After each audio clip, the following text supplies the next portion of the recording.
დღეს უკვე 3 ივლისია. ხვალ 4 ივლისი არის ამერიკის შეერთებული შტატების დამოუკიდებლობის დღე. გუშინ 2 ივლისი, ხო? 2 ივლისი და ამერიკის შეერთებული შტატების საელჩოში საქართველოში უზარმაზარი როა და ძალიან მნიშვნელოვანია რომ უზარმაზარი, ანუ დიდია. და არ არის შემთხვევითი რომ უზარმაზარია.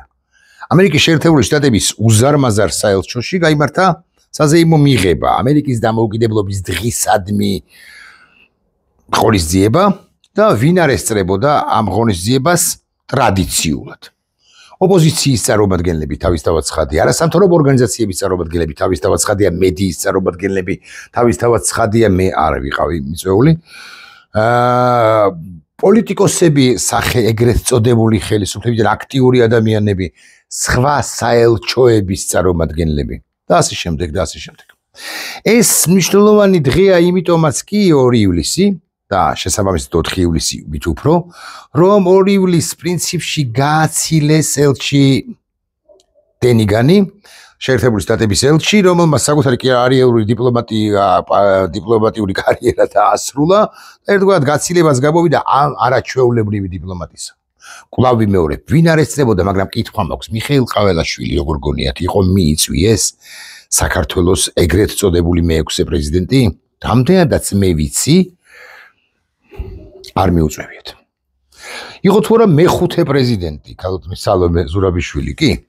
გავრცელდა ფოტოები, შემიძლია ოდნავ მოგვიანებით განახებთ, რომ სხვა რამეც უნდა ჩავიკითხო, თუ გამახსენდა გაჩვენებთ, ხო? კალტონი პრეზიდენტი სალომე ზურაბიშვილი იყო და მხურვალედაც მიიღო ელჩმა, ისევ როგორც სხვები.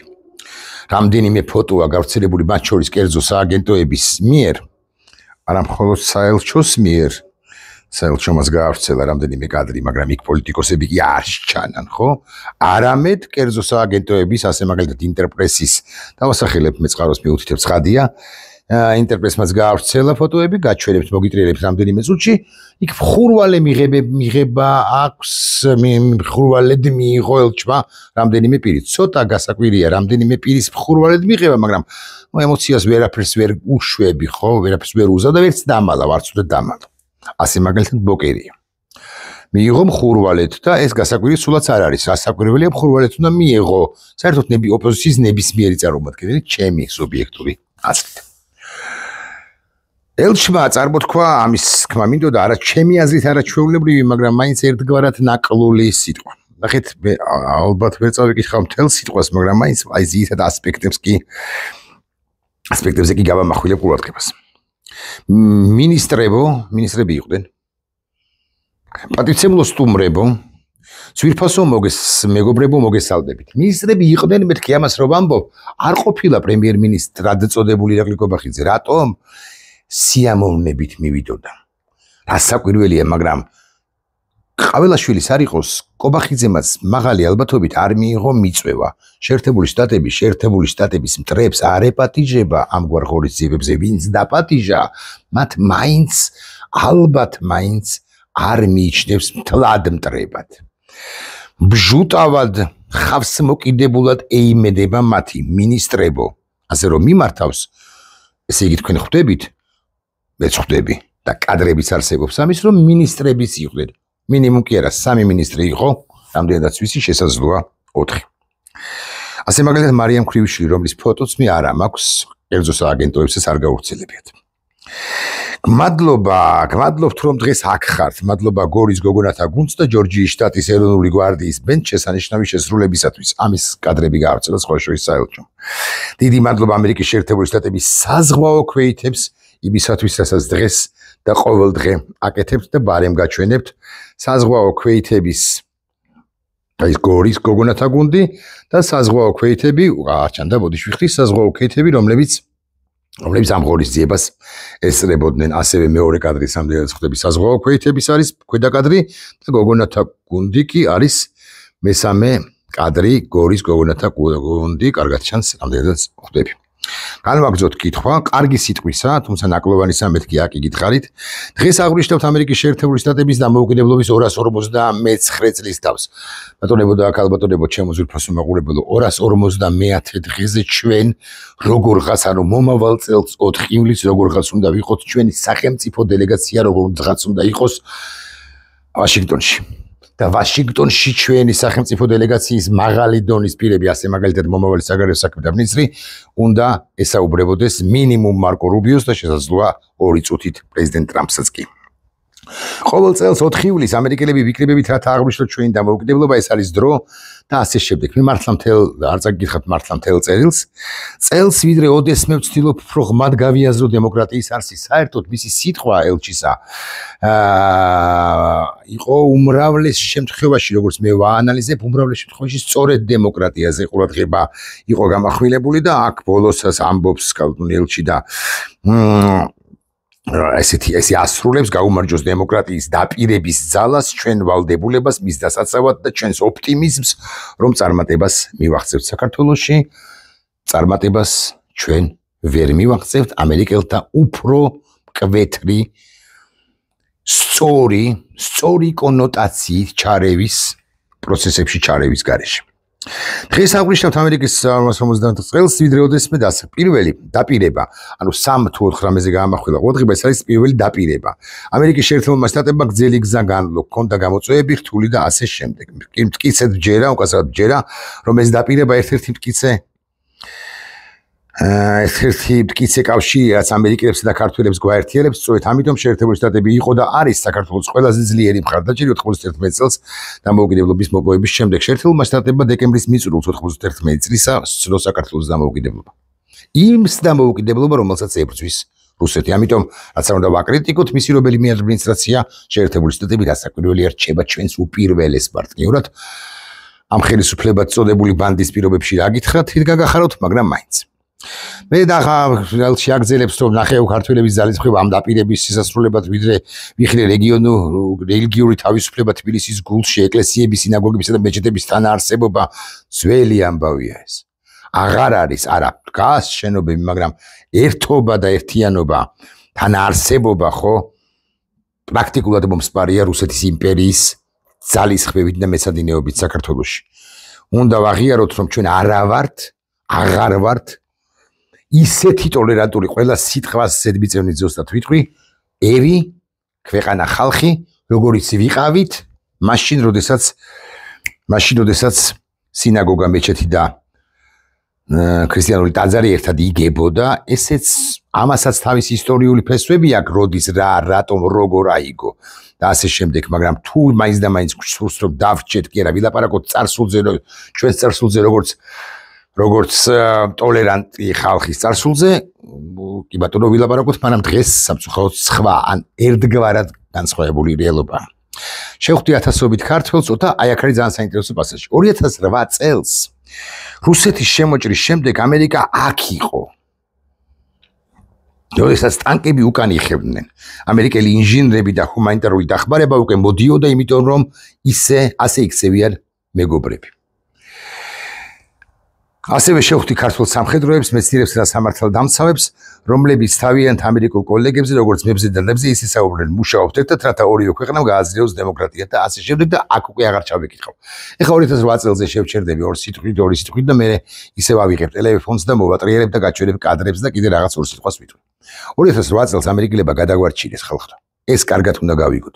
ამერიკელებმა არა მხოლოდ მე-6 ფლოტს გამოარღვევინეს ბოსფორის სრუტე, რომელიც შემოვიდა ამერიკულ ფლოტს, მე-6 ფლოტს, ბოსფორის სრუტე, რომელიც შემოვიდა შავ ზღვაში და ჩადგა და მიუშვირა იარაღი რუსეთს და უთხრა, რომ აქ შენ ვერ გაბატონდები, არამედ გადაკეტეს ცა და განიხილეს საკითხი როკის გვირაბის დაბომბვის თაობაზე და ასევე ძალიან საინტერესო პასაჟი. 2008 წელს რუსეთის შემოჭრის შემდეგ ამერიკა აქ იყო. როდესაც ტანკები უკან იხევდნენ და აქ მარტო ამერიკა აქ იყო, აქ მხოლოდ კონდოლიზა რაისის ჩამოსვლას არ გულისხმობთ. კონდოლიზა რაისი რო ჩამოვიდა თბილისის თავზე, მართლა იყო რუსული თვითმფრინავი და მართლა გაბრუნდნენ ისინი უკან. ეს რომ ვიცოდეთ. და მართლა იყო საშიშროება, ახლა რუსები ვერ დაბომბავდნენ ალბათ პრეზიდენტის ადმინისტრაციას, მაგრამ ამით აჩვენეს რუსებმა ძალა, მაგრამ ამერიკელებმაც აჩვენეს ძალა, რომ ვიცოდეთ, იმით რომ აქ გადაიკეტა უკვე შემდგომ საჰაერო სივრცე და ამერიკელებმა თქვეს, რომ ამ ქვეყანას ჩვენ არ დავთმობთ. აი ამ ქვეყანას აგინებს ბიზი და ივანიშვილი. ამ ქვეყანას უდგება ზურგით, ამ ქვეყანას განეშორება, ამ ქვეყანასთან განქორწინება უნდა.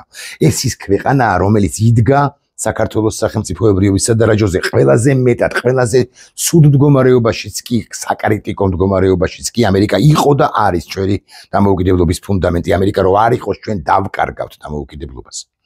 ეს უნდა გაისიგრძეგანოთ მაყურებელთა იმ ნაწილმა, რომელიც ახლა რაღაც სისულელეების დაწერას აპირებს და ასე მაგალითად თქმას იმისა, რომ ამერიკა არის deep state და ჩვენ გლობალურ ომში გვითხრებს ამერიკა ტრამპისა თუ ბაიდენისა. სისულელეა და რუსული ნარატივია ეს. ამის გამიდოდა სულ. ეხლა რაც შეეხება მეორე ნაწილს ამ ვიდეო ბლოგისა, რომელიც ამავე თემას ეხება, რასაკვირველია, მაგრამ მაინც. მე ძალიან ბევრს ვფიქრობ ერთ თემაზე, რაც არის ჩემთვის აი ძალიან მტკივნეული ამბავი. საჯარო, არა, მოდი ხომ დავიწყებ. არასაჯარო პირებს, ანუ ვინც ტელევიზორში ვერ ხედავთ. ჩემს ახლობლებს და მეგობრებს, რომლებიც ჩემდა სამწუხაროდ აღმოჩნდნენ მდინარის მეორე ნაპირას, ანუ რუსეთის მხარეს. უნებურად ვერაცნობიერებენ თუნდაც, მაგრამ რუსეთის მხარეს არიან რუსეთის მხარეს, როდესაც არ გაურბით ხელი ტელეფონისკენ და არ ეკითხებიან ჩემს კიდევ ერთ მეგობარს. ერთ კითხვას არ უსვამენ კი, მაგრამ რა დაგემართა, რა მოხდა ამ მიტინგზე, რა მოხდა შენი ოჯახის წევრთან მიმართებაში. ისინი ჩემი გულის ნაწილები არიან, ეს რუსეთის მხარეს გადასული მეგობრები, ხალხო, ეს არ არის, მე ბევრი წელი მაკავშირებს მათთან. ბევრი წელი, ბევრი გაჭირვება, ბევრი პრობლემა, ბევრი ტკივილი მაკავშირებს, ბევრი სიხარულიც რასაკვირველია. ხო, ესე რომ ამბობენ ხოლმე ნათელ მირონიც მაკავშირებს, ამბობენ ხოლმე კი არა, ესე არის რეალურად. ამიტომ აი დანასავით მესობა, ყოველი ჩემი მძიმე სიტყვაც კი მათ მიმართ. და მე ესე ვერ ვკარგავ ადამიანებს, ვერ მომკალი და ვერ ვკარგავ ადამიანებს. თუმცა მაქსიმალურად ვცდილობ რომ განვეშორო, არ ვეკონტაქტო ამ დაძაბულ პირობებში, როცა შეცდომის დაშვების ალბათობა მათგანაც, მაგრამ ჩემგანაც ძალიან დიდია, რომ მე დავუშვა შეცდომა ისეთი გამოუსწორებელი, მეთქი დრო უმკურდალებს, დრო გამოასწორებს, მაგრამ ამასობაში მე შევიძინე მეგობრები, რომლებიც არიან აი აქციის მეგობრები და დაპატიმრებულები, აი ზვიად რატიანი, ჩემი მეგობარი ხوار არის, ახლო მეგობარი მით უფრო, მაგრამ ზვიად რატიანი ჩემთვის გაცილებით ახლოა, ემოციურ კავშირს ზვიად რატიანთან საპატიმროში მყოფთან გაცილებით მეც გვსდობ ვიდრე პირებთან, რომელთანაც 30-35 წლიანი მეგობრობა მაკავშირებს, ჩემი გულის ნაწილებთან მეთქი, აკითხავთ, მართლა ასეა. ამ გულის ნაწილებს მე ვერ ვკარგავ. 1027-ჯერ ვიტყვი დრომ უმკურნალოს, დრომ გამოასწოროს დრო შეგვეხიდოს ურთიერთობების აღდგენაში, ალბათ სწორი სიტყვაა, ხო, აღდგენაში. ამას ვეუბნები საკუთარ თავს და რამდენჯერ მიფიქრია ბალიშზე თავდადებულს მათზე. ღმერთმა უნწყის. მაგრამ ისინი, მათი ერთი გამამართლებელი, არაფერი გამამართლებელი არ აქვს. ისინი რომ რუსეთის მხარეს არიან, თუნდაც უნებურად, თუნდაც ვერ ხვდებოდნენ ნიდახოძით. ხო? ეს მათი გამართლების საფუძველი ვერ იქნება. კარგია, აღარებოთ ერწოს რუსეთს თავი. ადამიანობას რომ უღალატეს ხო პირდაპირ ვიტყვი. როდესაც კითხულობენ აი რაღაცა საშინელ ამბებს, აი დაპატიმრებულ ონისეზე, დაპატიმრებულ მზიაზე, დაპატიმრებულ ანდროზე, საშინელი ისტორიებია, ხო, ეს საბოლოო ტრაგიკული ისტორიებია. ამას ხო ყველა ვარიანტში კითხულობენ და ერთი ადგილის თბილად ქონის და გამო ისინი აი ხმას სმუკიც არის მისმათი. ამას მართლა ვერ ვპატიობ დრომ უმკურნალოს, ვეუბნები დრომ უმკურნალოს ხო ჭანდაბას ამ ვითარებას უმკურნალოს დრომ. ძალიან ემოციურად გიხსნით ახლა ყველაფერს. მაგრამ საელჩოში მოხდა რამბებამდე უნდა ჩამოვიდე, ეგრე არ არის. მაგრამ მით უფრო ვერ ვპატიობ ამ ყველაფერს საჯარო პირებს, რომლებიც ოცნებაში აღმოჩნდნენ. მივდივარ. რამდენიმე პიროვნებამდე მივდივარ. ოცნებაში აღმოჩნდნენ, თუნდაც ახლა წამოსულნი იყვნენ ოცნებიდან. მაინც ვერ ვპატიობ. აი მაგალითად, ეხლა ძალიან ახლო ურთიერთობაც მაკაცური არ ქონია, მაგრამ მაინც მე საკმაოდ კარგად ვიცნობ დავით ზალკალიანს. ყოფილი ელჩი შეერთებულ შტატებში, ბოლო თანამდებობა მისი ეს იყო და ყოფილი საგარეო საქმეთა მინისტრი, რომელიც ვიდრე ხელისუფლებაში იყო თუ ელჩის და თუ მინისტრის თანამდებობაზე, ხო, აპრავებდა, ამართლებდა ამ რეჟიმს. მისი მსახური იყო. ეხლა მე შემიძლია მივმართო აი დათო რა მოგივიდა შენ მაშინ მაგრამ რაღაცი წამოხვედი შენ თუ გამოგიშვეს თუ წამოხვედი მაღალი ალბათობით ხო თუ არც ვიცი გამოუშვეს ხო შესაბამისად პატივისცემას რაღაც ნასახი შეინარჩუნე მაგრამ ასევე ვიცი რომ კერძო საუბრებში საკმაოდ აკრიტიკებ ამ ხელისუფლებას მაგრამ ვერ ვამბობ ამას დათო ზალკალიას რომელიც არ ყოფილა კვლავ მიმეორებ ჩემი მეგობარი მაგრამ ნუ კარგი ნაცნობი იყო ხო რა ვიცი არა მარტო ხელის ჩამორთმევით არამედ ხშირად გვისაუბრია კიდეც ერთმანეთთან და სემინარებზეც ყოფილ ვართ ერთად რაღაც ნატოზე გვისაუბრია თუ არ ვწდები კი არ ვწდები ყაზბეგის რომში რაღაც და ასე შემდეგ და სხვებთან ერთად და სწორი მოსაზრებები ჰქონდა და სულ არ უთვლი რაღაც ტივილს არ ვახსენებ რა იტირე კარგი რა შეცდა პანჯიგის ერთად წამოვიდა უთვლიან მინუსად მაგრამ მე ხა არ ვაჭერ მაინც და მაინც და ამის გამო არ ვაჭიკარდებ ხო მაგრამ დათო ზალკალიას მე გამარჯვებას ვერ ვეტყვი მიუხედავად იმისა რომ ელჩი მიგაჩვენეთ მე ფოტოებს ელჩი მას გადაეხვია ბოკერიას გადაეხვია ქალოთო სალომე ზურაბიშვილს გადაეხვია და ასე შემდეგ მაგრამ აი ზალკალიანთანაც ეს კადრია გავრცელებული და ხა მოგონილი ხო რა ის ფაქტია ხო მეორე ადამიანს დავასახელებ ხა გეკა ხო თუ არ ვწდები გელაძე როა მე არ ვიცნობ მეუნებია რომ იცი რა არის რაღაცა მატიოს სადიკა თანამდებობაზე რომ მოხვდი და ეხლაც ხარ ხო ეს კიდე უფრო მეტი ამბავია შენი საწინააღმდეგოდ რაც ლაპარაკობს ხო გომელაურზე უკეთესი იქნება ისე გელაძეს რა ვუთხარი მე არაფერი უკეთესი არ იქნება საჭიროების შემთხვევაში გადაგარბებს და გადაგამტრევს სულებში და რომც არ გადაგამტრიოს მაინც ამ რეჟიმის მსახურია გელაძეზე არაფერს არ ვიტყვი მარიამ ქრივიშვილზეც არაფერს არ ვიტყვი არ ვიცი ირაკლი ჩიქოვანი მე დათო ზალკალიანზე უკეთ ვიცნობ ირაკლი ჩიქოვანს თავდაცვის მინისტრია რამშტაინის ბაზაზე მიმდინარე პროცესებში დღესაც მონაწილეობს კარგი სალამი კი არა მაქვს ქონდა ირაკლი ჩიქოვანთან და 7 წელი არ მინახავს დაახლოებით 8 წელიწადი ხო არამედ რა ვიცი მე გავბედა უნდა ვიტყვი რომ მეგობრობა მაკავშირებდა საერთო უამრავი მეგობარი მყავს მასთან უამრავი არ ვიცი 3 5 ხო მეგობარი ყავს და ასე შემდეგ მაგრამ ირაკლი ჩიქოვას რომელსაც მე ჩიქოს ვუწოდებდი და ჩემი მეუღლე თავისუფალ დემოკრატებში მუშაობდა და ანუ ასე და მე თავისუფალი დემოკრატები რო შეიქმნა იმის ხამახლა გამომიო რომ სათავეებთან ვიყავი მეთქი მაგრამ ძალიან ახლოს ვიყავი თლათ პირველ წრესთან ირაკლისთან უშუალოდ ალასანიასთან და მე გამოვეცალე მიზესთა გამო და ამაზე ოდეს მე ვიტყვი ან არ ვიტყვი არ ვიცი ღმერთმა უწყის და ვინ ჩაერია იმ პროცესში ნეგატიურად და ცუდად და ასე შემდეგ და დღესაც თავისუფალი დემოკრატების ყოფილ წევრებთან მე ძალიან ახლო ურთიერთობა მაქვს მე ბუკასთან პეტრიაშვილთან მაქვს პრაქტიკულად კვირაში ერთხელ სმაკაცური ურთიერთობა აი აქედანაც შეუთვლი ბუკას მოკითხვას ხო მაგრამ ირაკლი ჩიქოვანს მე გამარჯვებას ვერ ვეტყვი იმიტომ რომ მსახურია ამ რეჟიმისა იმიტომ რომ თბილად ყოფნა ბევრი საქმე ექნება მინისტრს რა თქმა უნდა უამრავი მაგრამ მამას მაინც ქვია თბილად ყოფნა სავარძელში მოკალათება ასე ვიტყვი ვერ არ შემიძლია გავრცელდა ფოტოები ამ შემთხვევაში ამერიკის შეერთებული შტატების საელჩოში გადაღებულ ფოტოებს გულისხმობ კერძო სააგენტოს მიერ და შევიდე ამ სააგენტოში ფოტოს ვიხდი და გაჩვენოთ 2-3 ფოტო 2-3 ფოტო კი არა ყველას გაჩვენებთ პრინციპში გულში ესენია აი პრეზიდენტი ეს ფოტოები გაჩვენეთ თუ არ ვიცი ეს პრეზიდენტი ზურაბიშვილი და ელჩი დენიგანი ბატონი ბოკერია და ელჩის პირისპირ ბატონი ჰელჩინსკი და ელჩი ბოდიში აქ არის ამ მინისტრა ქვია არ მახსოვს მაგრამ მინისტრია ეს კაცი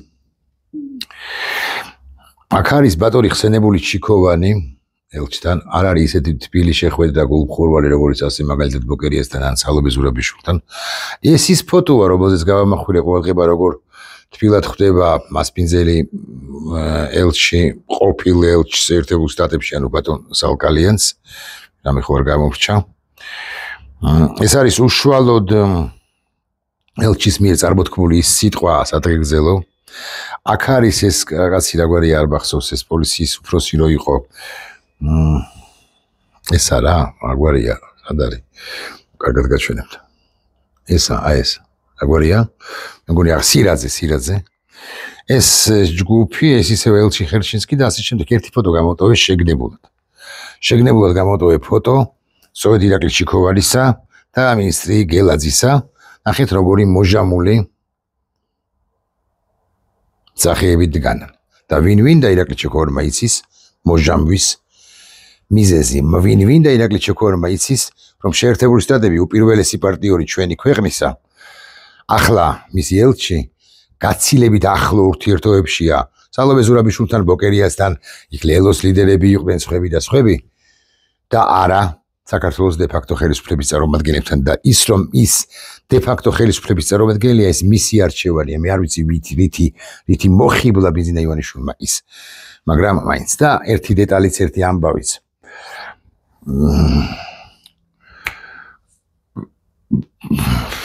მე არ მესმის იმ ადამიანებისაც, ვინც ჩიქოვანზე არ ვიცი, ვერ გეტყვით ალაბაგდელასწორებული ინფორმაცია, მაგრამ ვინც ასე მაგალითად დავით ზალკალიანს მხურვალედ მიესალმე, ჩახუტება და გამოხუტებით. მოусმენს ეს ადამიანები მოусმენენ ჩემს ვიდეობლოგს, მიხვდებიან, რომ მათ გულისხმობ. ვისეს მაქვს ინფორმაცია, მე არ ყოფილა საელჩოში. არ მესმის. იმიტომ რომ თუ ჩვენ თან ხვდებით, რომ თუ არ ხვდებით, მითხარით ხალხო და რაღაც მაიმუნობთ საერთოდ. ხო, თუ თან ხვდებით, რომ რეჟიმის წარმომადგენლები ასე ვნებენ ჩვენს ქვეყანას და მათ შორის მე 7 ხარისხოვანია ზალკალიანი, მაგრამ მერვე ხარისხოვანი არ არის. ხო, თუ ამაზე თან ხვდებით, მაშინ მომიტევეთ და მე ვერ ვეხუტები ჩემს 40 წლის მეგობრებს და ვერ გადავეხვევი ხოლმე, იმიტომ რომ მიჭირს და ისინი საჯარო პირები სულაც არ არიან ისინი საჯარო პირები. და ესეთები არიან რაღაც შავრაზმული აზრები რო ვაწუხებს ზოგიერთ მათგანს. და ოღონდ ჩემი გულის ნაწილები არიან და თუ ესეა, არა მე არც ერთ შემთხვევაში არ ვაპირებ არავისთან სალმის თქმასაც კი, არა, სალმის თქმას ვაპირებ, აი რაღაცა დროის გატარებასაც კი, იმის გამო რომ ისინი არიან მდინარის მეორე მხარეს და თუნდაც უნებურად რუსეთის მხარეს და სხვა თუ არაფერი ადამიანობის წინააღმდეგ მიდიან, ასე ვიტყვი, იმიტომ რომ ემპათია როგორც ასეთი არა აქვთ. მე 7 ხარისხოვან კი არა, პირველ ხარისხოვან საკითხებზე ნებისმიერ ჩვენგანთან იმართებაში, მათ შორის მათი ოჯახის წევრებთან იმართებაშიც კი, ასე ვიტყვი. მე არც ერთ შემთხვევაში არ ვაპირებ, მაგრამ ამიხსენით საჯარო პირებისთვის რატოა ეს ფამილიარული დამოკიდებულება ჯერაც მოდაში, ასე ვიტყვი. ამერიკის შეერთებულ შტატებს გაუმარჯოს და საქართველოს გადაარჩენს ქართველი ხალხი. რა თქმა უნდა, მაგრამ შეერთებული შტატები ითამაშებს მნიშვნელოვან როლს იმაში, რომ საქართველო გადაარჩინოს ქართულმა ხალხმა და საქართველო გახდეს ევროატლანტიკური სივრცის ნაწილი. აგერ მე და აგერ დავით ზალკალიანი ან ირაკლი ჩიქოვანი, რომლებსაც ეს არათუ აღარ უნდათ, ასე უნდა ვთქვა აპატიეთ, არამედ აღარც სჯერათ, ან პირიქით აღარც სჯერათ და ვინც ის იქნებ აღარც უნდათ. ნახვამდის.